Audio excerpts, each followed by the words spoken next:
class. This week's video is on communication and are you listening?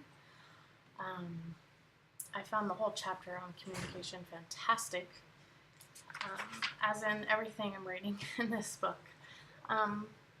So, in completing the listening skills test, I received a 22, which was excellent. An excellent listening skill. Let's see. What, if anything, surprised you about your score? Nothing really surprised me. Um, Nothing really surprised me. I feel like it's pretty descriptive of who I am. What are your listening strengths? I scored 1s and 2s and everything except for I'm easily distracted by chewing gum and rattling paper, which is true because if someone's chewing gum or blowing bubbles, I don't know. I don't chew gum because I feel like it's distracting. And trying to really focus on what the main point of what people are saying. When people are using really big words, I tend to get lost in translation if I don't really understand what the definition of those words are. And I have to say, when looking at all these questions, if it's not a topic that I'm really interested in, I will lose focus very quickly. Let's see. My listening challenges. Well, first, let me say what else my strengths are.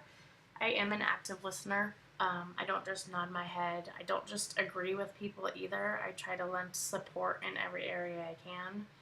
But I have not used the lead-ins or paraphrasing from our text on page 231. What I hear you saying is, let me see if I've got this right, you said. What you're telling me is, I think it's fantastic because it helps you reanalyze what they're saying, and then you're telling them back what you heard, so they're really seeing that you're listening, and they feel more confident because you're an active listener. I think I'm not maybe as a supportive listener, because I'm not really describing people's behavior instead of trying to evaluate or attack it.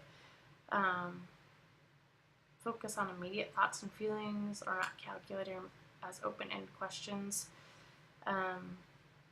Use confirming behaviors. Use both verbal and nonverbal listening behaviors. Standing, I tend to cross my arms a lot, and I thought that was just a nervousness when I meet people or if I'm listening, because I tend not to really open up and talk unless I know someone or really understand what's going on. I can give an example of my 5U All-Star baseball team. We had a major conflict of interest. There's 5 coaches, and one of the coaches thought we should all be doing other things and was very negative to the kids, and 4 coaches agreed on something and he didn't, and thought that we were just blocking him out. And so when it came to speak to him, he was very demeaning and calling our own kids out, and then going back to the parents and not really being truthful. So we had to actually go to the commissioner and kick him off our team, and then we had a big team meeting and talk about being supportive. And so the whole confrontation is very difficult for me. I'm really trying to work through those skills and to really communicate in a positive way. That's why I wish I would have read this last week. If I was more of an active reader, I would have really helped in this situation. Let's see. How could you improve those listening skill components you scored low in? The only one I really scored low in was I get easily distracted with chewing gum, is to just focus really on what people are saying and not worry about the little fidgeting things around. let's see, you listen only to what's easy to understand, and certain emotion-laden words. Your attention span is short. Oh no, no, that's not the one.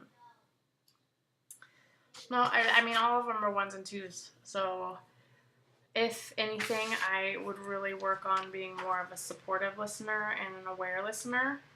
To be aware of where people are coming from, and I can tend to be very emotional and sensitive.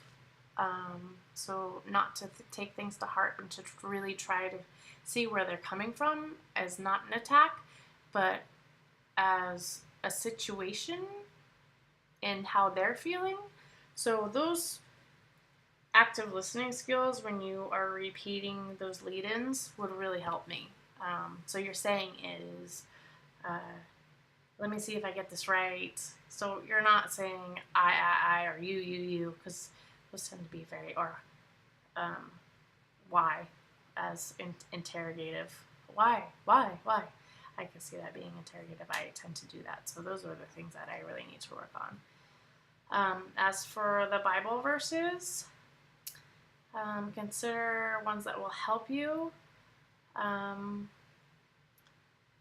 I am not an angry person, but I'm a sensitive person.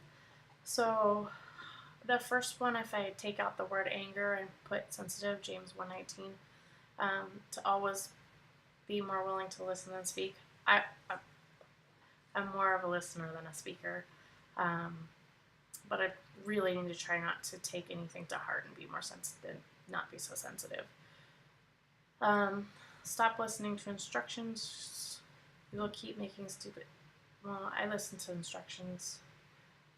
So, and if I make a mistake, I really try to learn from it and not make the same mistake. I really try not to say anything poor about any, especially coaching children. I'm always positive. I would never, ever pick a kid out and say, that kid can't catch. That kid, this is what's happening on my team. That kid shouldn't be playing that position. We're there as role models to teach them skills and life skills. A lot of the parents are asking why these 5-year-olds aren't winning every game. They're 5. They are doing unbelievable and improved in 6 weeks, when some of the teams have been together since they were 3 and 4 years old, which is pretty amazing.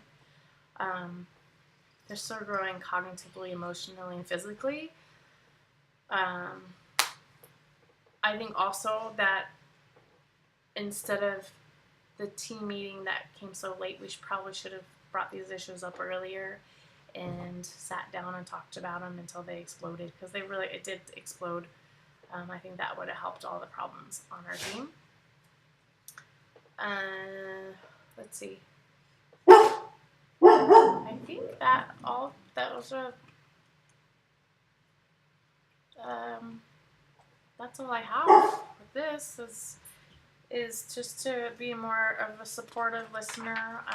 Use those lead-ins from page 231, and make sure I'm not crossing my arms or just nodding to nod and agreeing to agree,